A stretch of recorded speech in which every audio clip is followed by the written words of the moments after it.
Welcome back once again, Spazites, to another boss monster unboxing. Today, we have the boss cards, the epic heroes, the heroes, and the spell deck for Boss Monster 2, the next level. So, we may break this into two videos, but for now, let us start. We're going to keep the bosses for last, just because those are the, that's the that's the biggest part of the game. We'll do the epic heroes later as well as the regular heroes. Let's start out with the spell deck. You know what? No, let's do heroes, spell deck, epic heroes, and then the bosses. So we're going to try and do this all in one video. Let's hope that we can get this done nice and quick. We'll move everything else off to the side. And, whoops, Huffer just fell down. Okay, let's zoom in a little so we can get a nice, big, clear picture of our cards as we flip them. And there shouldn't be too many duplicates in any of these decks. Maybe the spell decks, but I'm pretty sure the heroes, the epic heroes, and the bosses are all unique cards. First, we have the Fool, ordinary hero. The Fool is lured to the dungeon of player with the fewest souls. So that means if you've killed fewer heroes in your dungeon, then the Fool will go to your dungeon.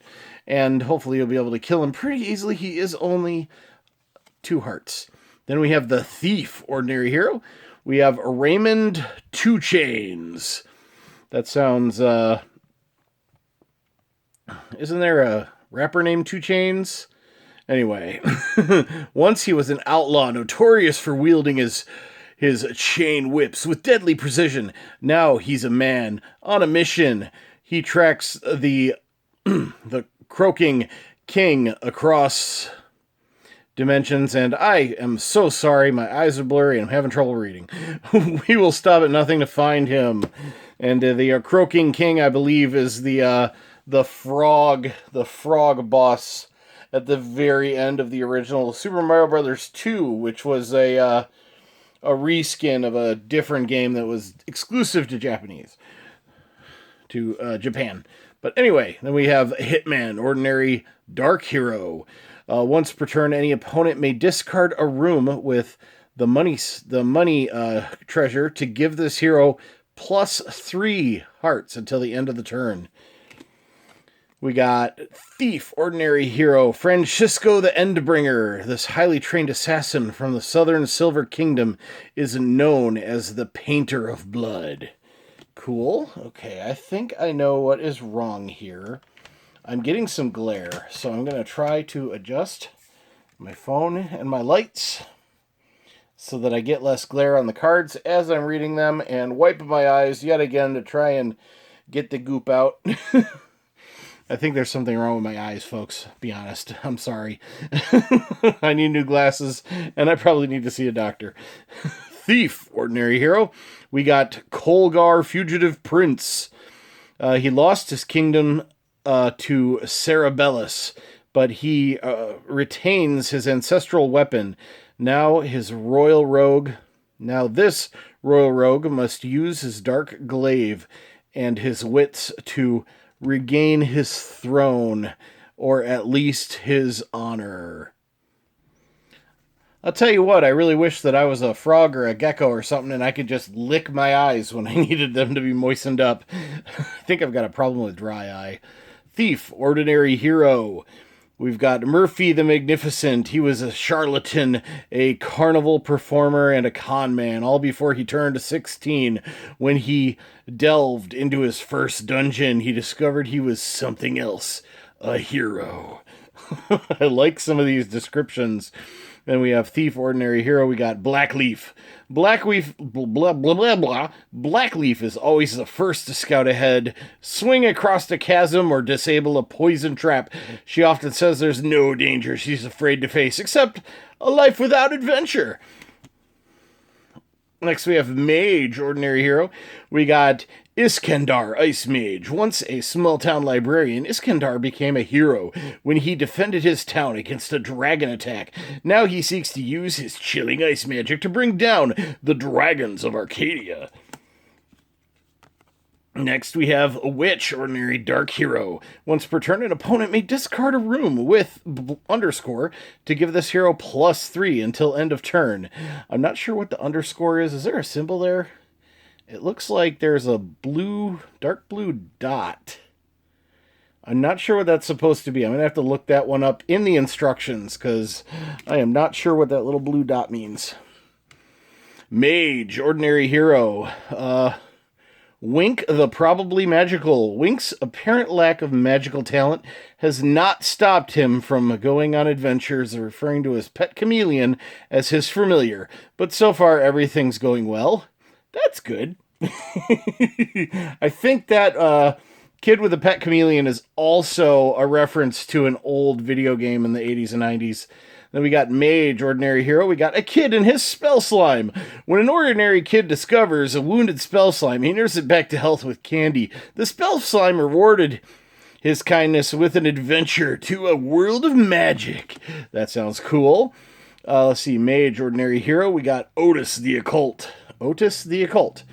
Otis has seen things that would drive most mortal men to madness, but he is a man of vision, and a touch of insanity only makes this magic more powerful. I guess I wasn't as ready to do this as I thought. I keep having to pause my recording, so I apologize for all the cuts. Mage, ordinary hero. We got Megan the Missile Mage. This intrepid adventuress, also known as the Azure Evoker, is not your typical wizard. Specializing in magic missiles, she'd rather be battling monsters than studying dusty tomes. I'm going to do them all in the announcer voice, or whatever the heck this voice is that I'm using. Fighter, ordinary hero. Damek, dragon hunter. Some regard him as a savage for his primitive weaponry, and his speech consists of cryptic phrases like scythe his face black, his eyes red, but none doubt Damok's skill in battle. Let's see, next is Barbarian, ordinary hero. Once per turn, an opponent may discard a room with a fighter or Barbarian symbol to give this hero +3 until end of turn. Then we got Fighter, ordinary hero. That's the fighter symbol, not Barbarian symbol. Ampersand the Gald? I don't know. This dwarven warrior is legendary for his prodigious appetite, his puissant skill at arms, and his crazier temper. What he lacks in height, he makes up for in rage-fueled strength. Cool. Oh, let's see. Fighter, ordinary hero. Lady Samantha. Her skills as a weaponsmith made Lady Samantha one of the wealthiest nobles in Arcadia.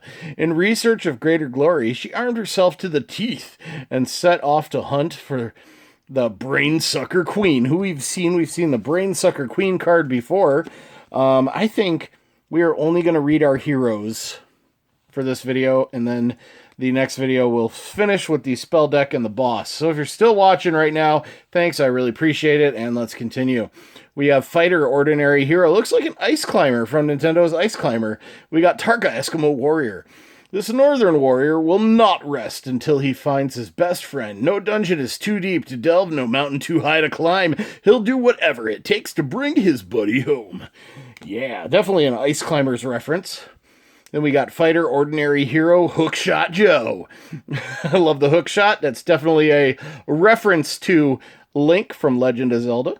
Once the commander of an elite fighting unit, he lost his left hand in battle. Now, with a grappling hook permanently fused to his arm, Hookshot Joe carries on the fight. There was also another game for the Nintendo that I really liked that featured a guy who had a permanent hook attached to his arm. I want to say Blaster Master, but I don't think that's it. I'm not sure. It's been a while. But love the references, as usual. Let's see. Cleric, ordinary hero. We got Aiden, Cleric of Love. The son of a philandering elf, Aiden inherited his father's charm and beauty. As a missionary cleric of the goddess of love, he is always eager to practice what he preaches. Oh, yeah.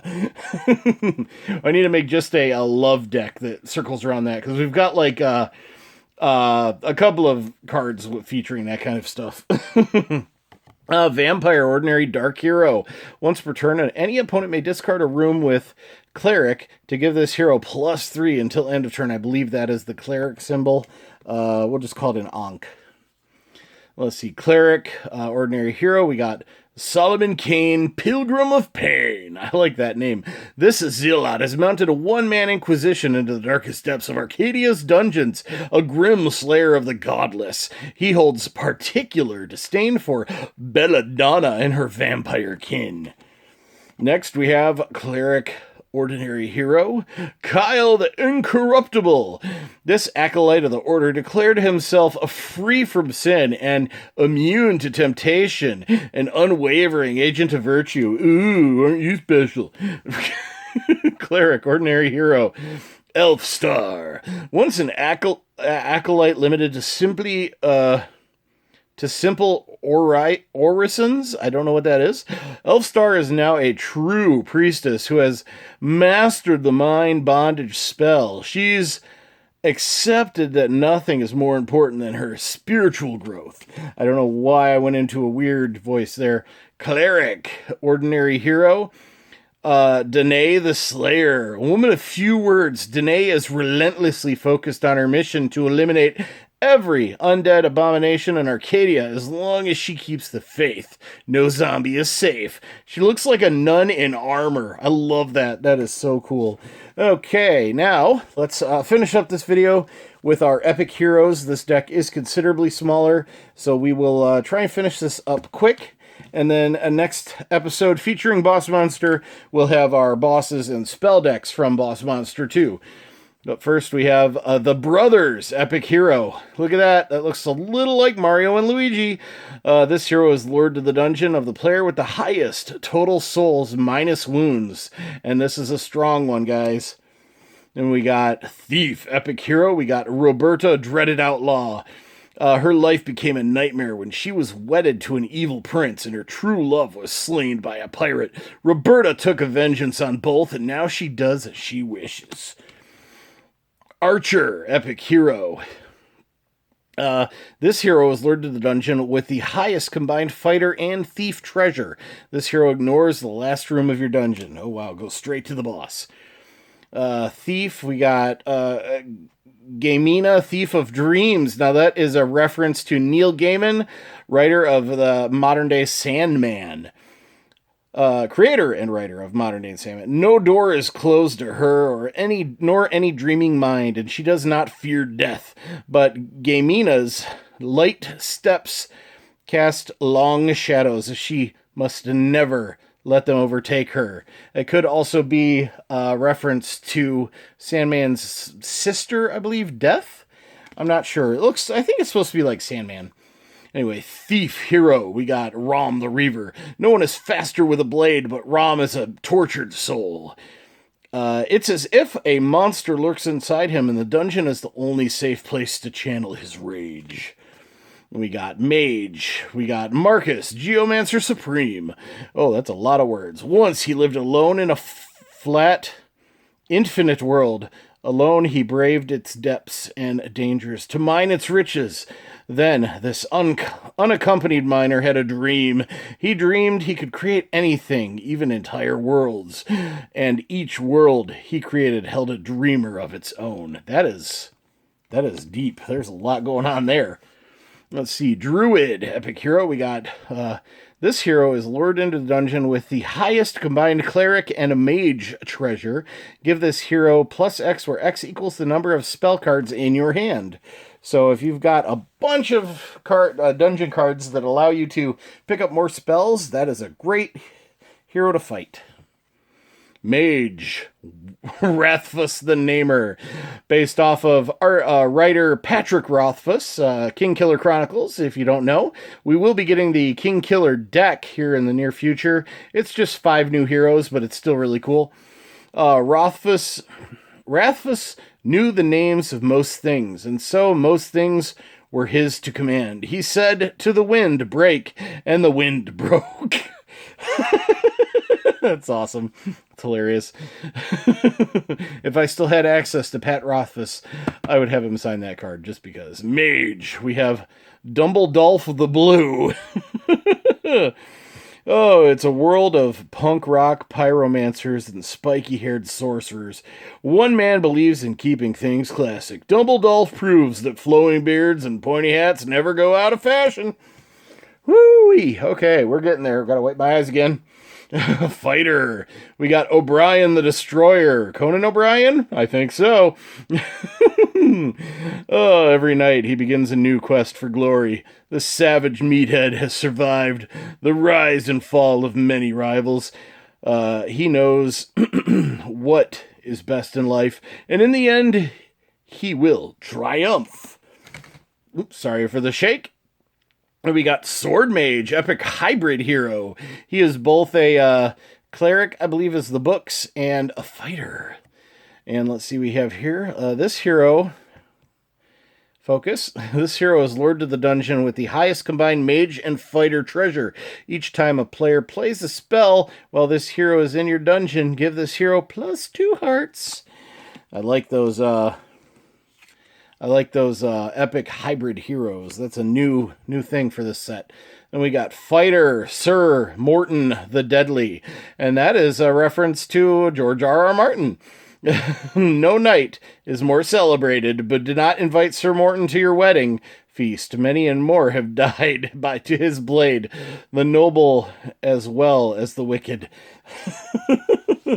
Oh, yeah, don't invite George to any of your weddings. That's all there is to say. Fighter, epic hero. Lone Fox and Kit, reference to Lone Wolf and Cub. Few know that this mysterious beauty was once a princess with her daughter on her back. She uses her skills with the sword to seek victory against those who deposed her. Cool. Almost done. Sorry for the long video, folks. We got Cleric Epic Hero. This is Heaven Boy. Looks a little like Castiel from Supernatural, if you ask me. The son of an angel and a mortal woman was born with clipped wings and half a halo. Now he fights evil with a holy blade and a golden gauntlet known as the right hand of Boon. Boon? Boon. Oh, that's also kind of a reference to Hellboy. Of course, he's called Heaven Boy, right? Yeah, Heaven Boy. So it's also a reference to Hellboy. But he looks like Castiel. Necromancer, epic hybrid hero. This hero is lured to the dungeon with the highest combined cleric and thief treasure. If the hero survives your dungeon, choose one face-down hero in your scorekeeping area and flip it face up. We got Cleric, epic hero. A Branadin Wordblessed. Branadin Wordblessed. Okay, this cosmic chronicler travels tirelessly from world to world, inscribing each people's histories and magics on plates of copper. He never stops writing except to battle the forces of darkness. I think that's a reference to something, but I'm not sure. It sounds vaguely familiar, the copper plates. I think that's Scientology? But I don't remember the creator of Scientology. Let's see, Cleric Epic Hero Tyrone Pharaoh Ascendant. When Tyrone was young, the temple elders praised his hieroglyphics, but what began as mere artistry grew into miraculous power. Now his wisdom is revered throughout Arcadia. So yeah, that's all of our heroes and epic heroes for Boss Monster 2, the next level. Tune in a couple of days for the spells and the bosses. And yeah, if you like this video, leave a thumbs up. If you really like this video and you're not already, please subscribe. I'd really appreciate it. It's completely free for you to do, and it'll help me grow my channel. And until next time, as usual, be kind, happy hunting, and goodbye. Can I zoom out? There we go. Goodbye. See everybody tomorrow, or a couple days, whatever. Bye. Oh, yeah, and don't forget to wash your hands. And if you go out, please wear a mask. Bye.